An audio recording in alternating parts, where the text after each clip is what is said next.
हैं तमाम। आपका क्या नाम है, आप बताएं, आप कहाँ से आई हैं? आप भी नागपुर से हैं, तो आप थोड़ा सा बताइए कैसे ये कह रहे हैं, आपको कितना समय होगा चीवर में? 10 साल होगी। तो देखिए बड़ी बात है, मैं तमाम दर्शकों को बता दूं कि धर्म के प्रचार के लिए चीवर लेना, खासतौर से महिलाओं का, बुद्ध के समय पर भी जिन लोगों ने बौद्ध धर्म को पढ़ा है उनको पता होगा कि भगवान बुद्ध पहले नहीं चाहते थे कि भिक्षुणी संघ होना चाहिए, लेकिन बाद में उनके तो अभी क्या है कि ये बहुत सारी भिक्षुणी हैं और आपकी संघ नायक आप हैं। आप सबसे ज्यादा एजेड मुझे लग रही है। क्या नाम है आपका? मेरा नाम भिक्षुणी सुमेधा। मुझे 15 साल है। 15 साल आपको चीवर में हो गए, तो क्या सोच करके आपने चीवर लिया था और क्या सोचा कि चलो भिक्षुणी बन जाते हैं?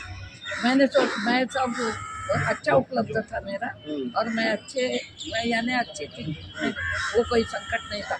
जो लोग बोलते आराम से खिंचवा लेना अभी भैया जब वो आ जाए सामने, वो ऐसा नहीं मिला, वो सब गलत है। हमने अपने मर्जी से लिया, इसलिए हमको ज्ञान पाना था, हमको बुद्ध का संघ में जाना था और संघ निर्मित करना था।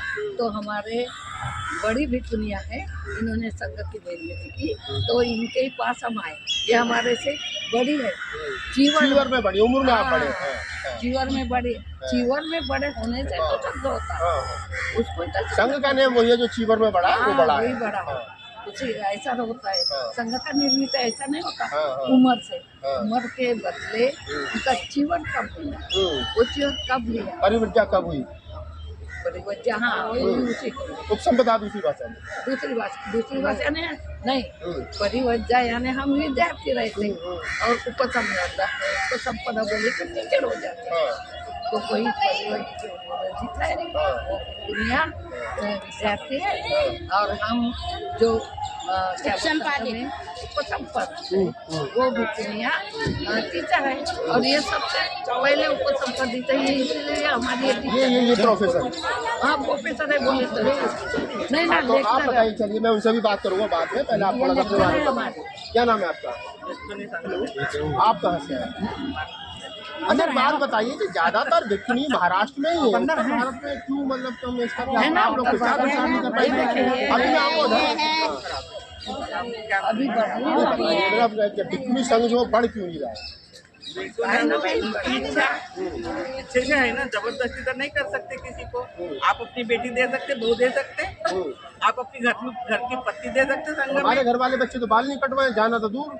फिर मैं वही तो कह रहा हूँ कि आपका कितना बड़ा त्याग है। यहाँ बालों को सजाने के लिए 100 प्रकार के शैम्पू लगाए जाते हैं और उन्होंने बाल, शौक श्रृंगार, कपड़े लत्ते सब त्याग दिया। तो ये है सही मायने में भिक्षुणी, जो भगवान बुद्ध का, तथागत का मार्ग था। अब इनकी जो संघ नायिका है, मैं उनसे बात कर लेता हूँ। क्या नाम है आपका? जी मैं बनते सुनीति भिक्षुणी हूँ। हाँ, तो कितना समय हो गया आपको चीवर? 18 साल। 18 साल चीवर में हो गए बनते जी को। तो आपका संघ, आप संघ नायक है? अब मानते हैं, वैसे मैं कहती नहीं हूँ।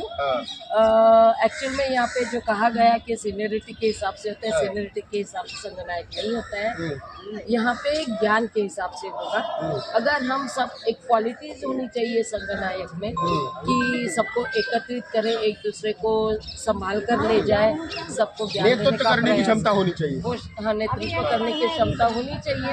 और ये लोग मुझ में देख रहे हैं और मैं भी समझ रही हूँ कि हाँ, जब जरूरत है तो मैंने करना है, क्यों ना करूँ, है ना। जब कोई और आएगा तो मैं उनको दे दूंगी, लेकिन हाँ मुझे करना है। अभी थोड़ा सा आगे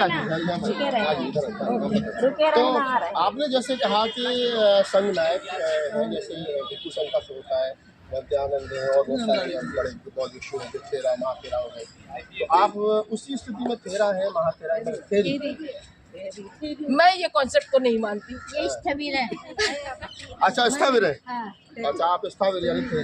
अच्छा एक बात बताइए मुझे कि आपका भिक्षुणी जो होती है वो भिक्षु संघ में ही रहेगी, भिक्षु संघ में भी जाकर रह सकती है? नहीं, रह नहीं सकते। भिक्षुणी संघ में रहेंगे, भिक्षु संघ में रहेगा। जो भिक्षुणी जबरदस्ती भिक्षु संघ में जाकर के बीच में रहते हैं, उनके बारे में वो गलत नियम का पालन करना। कठिन जीवन, इतना मतलब सब कुछ त्याग दिया, फैमिली, माँ बाप, परिवार सब कुछ त्याग दिया। अब इस जीवन में 18 वर्ष आपको हो गए, आप संघ नायक, कितनी भिक्षुणियाँ हैं आपके संघ में? संघ में वैसे देखो तो उपसंपादित भिक्षुणियाँ ही 100 के ऊपर है। 100 के ऊपर। हाँ, और हाँ नहीं, उसमें से कुछ गए और सामनेरिया मतलब विद्यार्थी जो वंचित है वो तो 150 के ऊपर है। और ज्यादातर आपने प्रश्न पूछा था अभी कि महाराष्ट्र में ही क्यों है या नागपुर में ही क्यों है, इसके पीछे का कारण ये है कि वहाँ पे बाबा साहब को ज्यादा समझे जाते और बाबा साहब की वजह से वहाँ की सारी महिलाएं ये जानती है कि ज्ञान लेना बहुत जरूरी है। ज्ञान से सुंदरता बढ़ती है, श्रृंगार से नहीं। और जब ज्ञान लेती है तो वो ज्ञान लेने के बाद में ही वो अपने अधिकारों के लिए भी आगे आ सकती है और समाज को भी वो बहुत अच्छी तरीके से प्रशिक्षित कर सकती है, समाज के लिए कार्य कर सकती है। अब जैसे भिक्खुनी सुमेधा ने कहा, इनको थोड़ा एज के हिसाब से बोलना नहीं आया, लेकिन पता है ये कहती है मैंने इसलिए चिवर लिया कि आज मैं मेरे नाम से जानी जाती हूँ, ना मेरे पति के नाम से मैं जानी जाती हूँ, ना बेटे के नाम से, ना बाप के नाम से, ना किसी सरनेम से, ना किसी सरनेम से। तो ये एक इम्पोर्टेंट बात है, जो इस बात को समझ जाता है वो आगे आता है और वो अपने बाल वाल सब निकालने को तैयार हो जाता है, क्योंकि उनको मालूम है कि हमको बोलेंगे भाई तुम सुंदर दिखते हो, ये नहीं बोलते तुम्हारे बाल कितने सुंदर है, ये बोलते। तो हम जानते हैं कि वो हमको सुंदर नहीं बोले, बालों को सुंदर बोले, तो हमें सुंदर बोलना चाहिए, इसलिए हमने बाल निकाल दिया। ये बड़ी मजेदार बात कही उन्होंने कि हमको सुंदर बोलना चाहिए, हमारे बालों को सुंदर नहीं बोलना चाहिए। जेवर भी कान का बहुत अच्छा है, गले का बहुत अच्छा है, साड़ी बहुत अच्छी है, साड़ी बहुत अच्छी है, हम ही अच्छे है ना।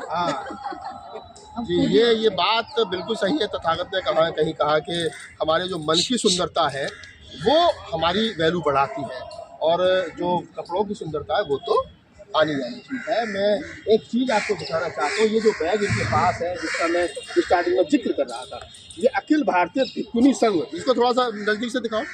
ये अखिल भारतीय भिक्खुनी संघ पंजीकृत और स्त्री क्या है, स्त्रीत्व से मनुष्य की और अग्रसर, यानी हम स्त्रियाँ मनुष्य बनने की राह पर है। जिस स्त्री को मनुष्य के रूप में नहीं देखा जाता है उसको स्त्री के रूप में प्रताड़ित किया जाता है, जबकि एक बहुत महत्वपूर्ण अंग है समाज का। एक तो हम कहते हैं 50% पॉपुलेशन स्त्री का होता है, लेकिन फिर भी उनको मानव नहीं माना जाता है। तो ये भिक्खुनी वो प्रतिनिधित्व करती है कि वो मनुष्य बनने की राह पर है और सबको बताती है, सब स्त्रियों को बताती है कि आप मानव हो, ये समझ जाओ। मैं लास्ट में है आप, क्योंकि इनसे बात करना इसलिए जरूरी है। ये यूपी से मुझे बताया, कहाँ से हैं आप? यूपी कहाँ से? अमेठी डिस्ट्रिक्ट। अमेठी बोले तो स्मृति ईरानी का जिला, लोकसभा।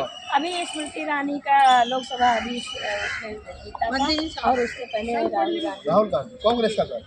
हाँ, तो बताइए आपको कितना समय हो गया? हमको 6वां साल चल रहा है। 6वां साल चल रहा है, तो आपने क्या सोचा? हमने मतलब ये समाज की सेवा करने के लिए और अपने जीवन को अच्छा बेहतर बनाने के लिए हमने चिवर लिया कि हम अच्छे मार्ग पर चले, जो हमारे कर्म है अपने कर्म को सुधार करने के लिए कि हमने चिवर पहना और जो हम समझ रहे हैं, जो हम जान रहे हैं, उसको समाज में भी बताने का प्रयास कर रहे हैं। समाज में बताने का प्रयास कर रहे हैं। तो तमाम ये भिक्षुणी है, मैंने इनसे बात की और बातचीत करने का जो मतलब था, मेरे मन में एक सवाल था कि दिल्ली में अक्सर ऐसी बहुत सारी भिक्षुणियाँ हैं जिनके रहन सहन, खान पीन और भाषा को लेकर के हमेशा विवाद होता है। तो उन तमाम लोगों को जो कहते हैं कि शायद भिक्षुणी वैसी होती है, भिक्षुणी वैसी नहीं होती, भिक्षुणी ऐसी होती है जिनकी भाषा में बड़ी कोमलता है, बात करने में विनम्रता है, बुद्ध का तेज जो है वो उनके चेहरे पर चमकता है और वो नायक भी है, संघ नायक भी है, उनके अंदर क्वालिटी है। उनकी भाषा आपने देखोगे किस प्रकार से उन्होंने मेरे सारे सवालों का बिल्कुल एक एक करके बड़े स्नेह से मुझे जवाब दिया। मुझे भी कहीं ना कहीं आज गर्व हो रहा है कि मैंने तमाम महान भिक्षुणियों का एक साथ दर्शन किया और इनसे मुझे बातचीत करने का मौका मिला। तो आपकी इस पूरी बातचीत के बारे में क्या प्रतिक्रिया है, हमें कॉमेंट्स बॉक्स में बताएं। धन्यवाद।